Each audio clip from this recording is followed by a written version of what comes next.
வணக்கம். பிரிட்டிஷ் இந்தியால அவங்க கொண்டு வந்த 3 முக்கியமான நில வருவாய் முறைகளை பத்தி தான் நாம இன்னைக்கு தெரிஞ்சுக்க போறோம்.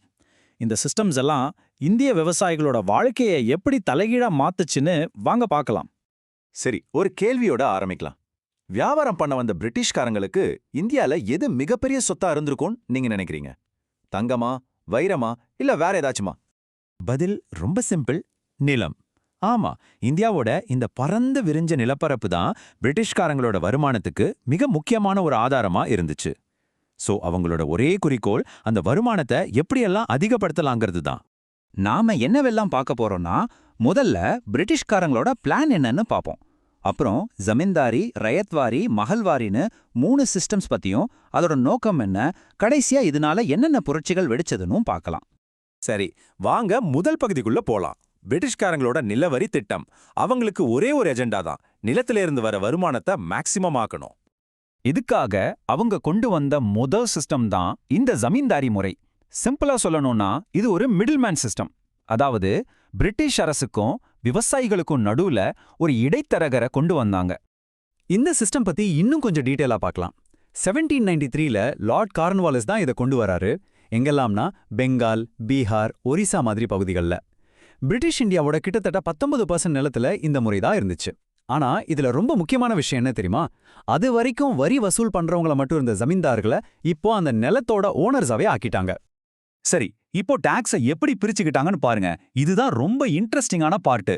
ஜமீன்தார் விவசாயிகள் கிட்ட இருந்து வசூல் பண்ற மொத்த வரியில 11 பங்கு போட்டா அதுல 10 பங்கு பிரிட்டிஷ் அரசுக்கு போயிடும். மிச்சம் இருக்கிற ஒரே ஒரு பங்கு தான் ஜமீன்தாருக்கு. இதனால என்னாச்சு? தலைமுறையா தங்களோட சொந்த நிலத்துல உழைச்ச விவசாயிகள் அந்த நிலத்து மேல இருந்த எல்லா உரிமையும் இழந்துட்டாங்க. சொல்லப்போனா அவங்க வெறும் குத்தகைதாரர்கள் ஆனாங்க. கிட்டத்தட்ட அவங்க சொந்த மண்ணிலேயே அடிமைகள் மாதிரி ஆயிட்டாங்க. ஜமீன்தாரி சிஸ்டம்ல இருந்த பிரச்சனைகளை பார்த்த பிரிட்டிஷ்காரங்க அடுத்து ஒரு புது சிஸ்டத்தை கொண்டு வந்தாங்க. இந்த மிடில்மேனியை தூக்கிடலான்னு ஒரு யோசனையோட வந்ததுதான் இந்த ரைத்வாரி சிஸ்டம். 1820ல தாமஸ் மன்ரோ கொண்டு வந்த இந்த சிஸ்டம்ல நிலத்தோட ஓனர்ஷிப் நேரடியா ரயத்துகள்னு சொல்லப்பட்ட விவசாயிகளுக்கே கொடுக்கப்பட்டுச்சு. சோ கவர்மெண்டே டைரக்டா விவசாயிகள்கிட்ட இருந்து வரிய வசூல் பண்ணிச்சு. கேட்கறதுக்கு நல்லா இருக்குல்ல? ஆனா பிரச்சனை இங்க தான் ஆரம்பிச்சது. கவர்மெண்ட் ஃபிக்ஸ் பண்ண டாக்ஸ் ரேட் ரொம்ப அதிகமா இருந்துச்சு. சில சமயம் மொத்த விளைச்சல்ல பாதிக்கு பாதி, அதாவது 50% வரைக்கும் வரியா கட்ட வேண்டிய நிலைமை. அப்ப பாருங்க, ஜமீன்தாருங்கிற மிடில்மேன் இல்லாம போயிட்டாலும் இந்த தாங்க முடியாத வரிச்சுமையால பிரிட்டிஷ் அரசே நேரடியா விவசாயிகளை சுரண்ட ஆரம்பிச்சது. ஆக மொத்தத்துல விவசாயிகளோட நிலைமையில பெரிய மாற்றம் எதுவும் இல்ல. சரி, அடுத்து 3வது சிஸ்டம் மகல்வாரி. இது ஜமீன்தாரிக்கும் ரயத்வாரிக்கும் நடுவுல ஒரு கலவை மாதிரி சொல்லலாம். இதுல ஒரு தனி விவசாயி கணக்கில்ல, ஒரு கிராமத்தையே ஒரு யூனிட்டா எடுத்துக்கிட்டு வரி விதிச்சாங்க. இந்த சிஸ்டத்தோட பேரே மகள்ங்கிற வார்த்தையிலிருந்து தான் வருது. மகள்னா ஒரு கிராமம் இல்லனா ஒரு பகுதி. அந்த மொத்த கிராமமும் சேர்ந்து கவர்மெண்ட்டுக்கு வரி கட்டணும். இதுதான் கான்செப்ட். 1822ல வந்த இந்த சிஸ்டம்ல நிலம் ஒரு தனி ஆளுக்கு இல்ல, மொத்த கிராம சமுதாயத்துக்கும் சொந்தம். அந்த கிராமத்து சார்பா கிராம தலைவர் தான் எல்லார்கிட்டையும் வரி வசூல் பண்ணி பிரிட்டிஷ் கிட்ட கட்டுவார். கேட்கறதுக்கு ஒரு டீம் ஒர்க் மாதிரி தெரியுது இல்லையா? ஆனா இதுலயும் ஒரு பிரச்சனை. வரி வசூல் பண்ற அதிகாரம் கிடைச்சதும் கிராம தலைவர் நிறைய நேரங்கள்ல அந்த பவரை தப்பா பயன்படுத்த ஆரம்பிச்சிட்டாரு. இதனால மறுபடியும் அதே சுரண்டல், அதே வரிச்சுமை. விவசாயிகளுக்கு மட்டும் விடுவே இல்ல.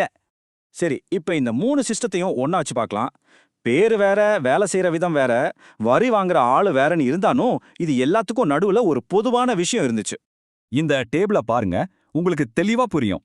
ஜமீன்தாரில ஓனர் ஜமீன்தார், ரயத்வாரில விவசாயி, மகல்வாரில கிராமம். ஆனா அந்த டாக்ஸ் ரேட்ட பாருங்களேன், எல்லாத்துலயுமே வரி தாறுமாறா இருந்துச்சு. இதுதான் அந்த காமன் பாயிண்ட். அப்போ இந்த 3 சிஸ்டத்துக்கு பின்னாடி இருந்த ஒரே நோக்கம் என்னன்னா, இந்திய நிலத்திலிருந்து எவ்வளோ முடியுமோ அவ்வளோ பணத்தை சுரண்டணும். அவ்வளோதான். விவசாயிகளோட நலனை பத்தி அவங்க கொஞ்சம் கூட யோசிக்கல. இப்படிப்பட்ட ஒரு சுரண்டல் கொள்கையோட முடிவு என்னவா இருந்திருக்கும்னு நினைக்கிறீங்க?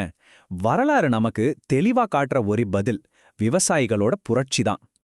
இது எப்படி ஒரு சங்கிலி தொடர் மாதிரி நடந்துச்சுன்னு பாருங்க. முதல்ல தாங்க முடியாத வரி, அதனால கடன், அப்புறம் வறுமை. கடனை கட்ட முடியாததால அவங்க பரம்பரை நலத்தையே இழக்க வேண்டியதாச்சு. கடைசியா வாழுறதுக்கே வழி இல்லாதப்போ புரட்சி செய்யறத தவிர அவங்களுக்கு வேற வழி என்ன இருந்துச்சு? இந்த நில வருவாய் முறைகளோட விளைவுகள் ரொம்பவே மோசமா இருந்துச்சு. இந்தியால பரவலா வறுமை ஏற்பட இது ஒரு முக்கிய காரணம். நம்ம வரலாறுல படிக்கிற சந்தால் கழகம், இண்டிகோ புரட்சின்னு பல விவசாய போராட்டங்களுக்கு இதுதான் மூல காரணமா அமைஞ்சது. சரி, கடைசியா ஒரு முக்கியமான கேள்வியோட இந்த பகுதியை முடிச்சுக்கலாம்.